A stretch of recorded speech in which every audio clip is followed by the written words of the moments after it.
waxaan ka dignay inaan la imaan meesha maanta la taagan yahay oo ah inuu dalku god ku sii dhacayo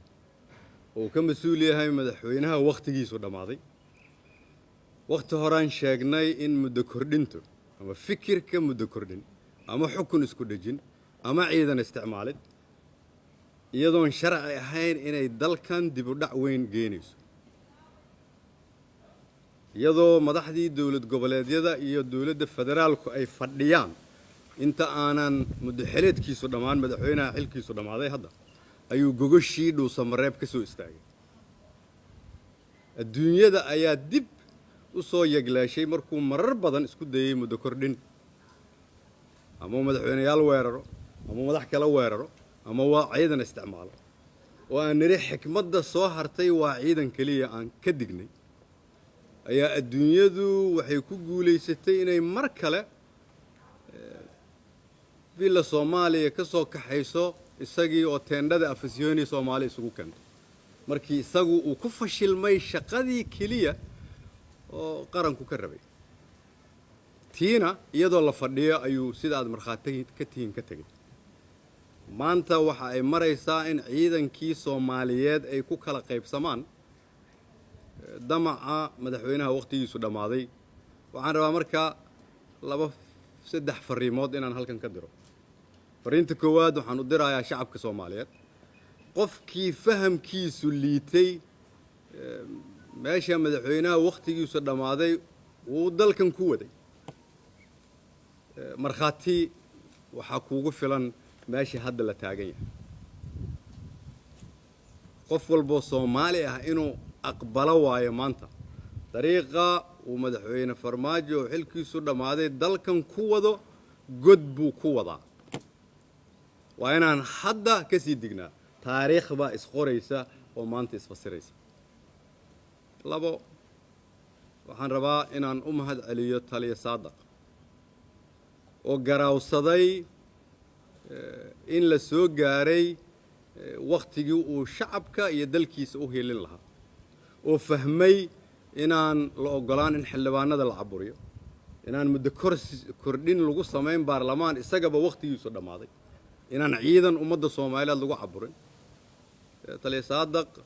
wuxuu muujiyay tusaale ay mudan tahay in dhammaan ciidamada kale ay ku daydaan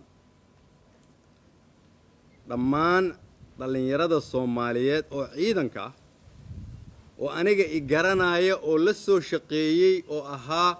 laf dhabarkii dib u habeynta ciidanka oo u sahlay in mid walba uu mushaarkiisu qaato oo u sahlay in ciidanka dib u habeen lagu sameeyo ma idin kugu sameeyeen dalkana habeen iyo maalin uga ma shaqeyneen inaad aniga soo weerartaan ma u sameeyeen inaad dalka dumisaan ma u sameeyeen in waqtigiisu dhamaaday oo raba inuu xukun joogo diidanna inuu doorasho galo inaad aqbashaan taliya Saadaq ayaa idin kugu filan tusaale waxaan rabaa dhalinyarada Soomaaliyeed inaan u sheego nin waqtigiisu ka dhamaaday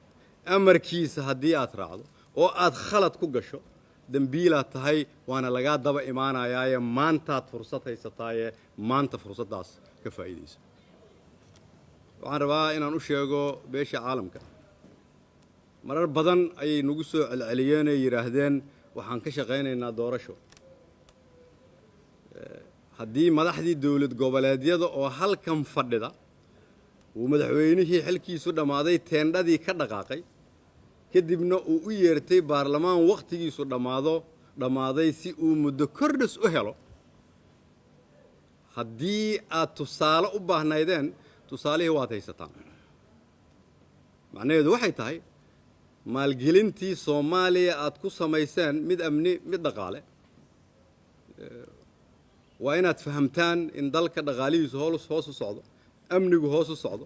adduunyadii idinka aad ka sii kala jeesan rabtaan ummadii niyad xumo ay ku jirto hal qofna uu mas'uul ka yahay waa ninka xilkiisu dhamaaday doorashana aan rabana inuu xukun qori ku haysto taariikhda qoraysa taariikhdu waxay qoraysaa qofna xukun xoog kuma haysan karo xukun qofna xoog kuma haysan karo وأجناي فرماجة إن أنا ضل كان حوك وهي سنكرين وحنان أجين وح ودل كهلينا يوم حيل أكتر عدة الربعين يهورس تاكتنا وأنجا سيدا سدلات ديد وحن لنا هي بيش عالمك وقت تيجي لنعيد اللي فيرين هي وصورنا معطي هل نبا خلدن ضل كهلاقة قبطه ومدنا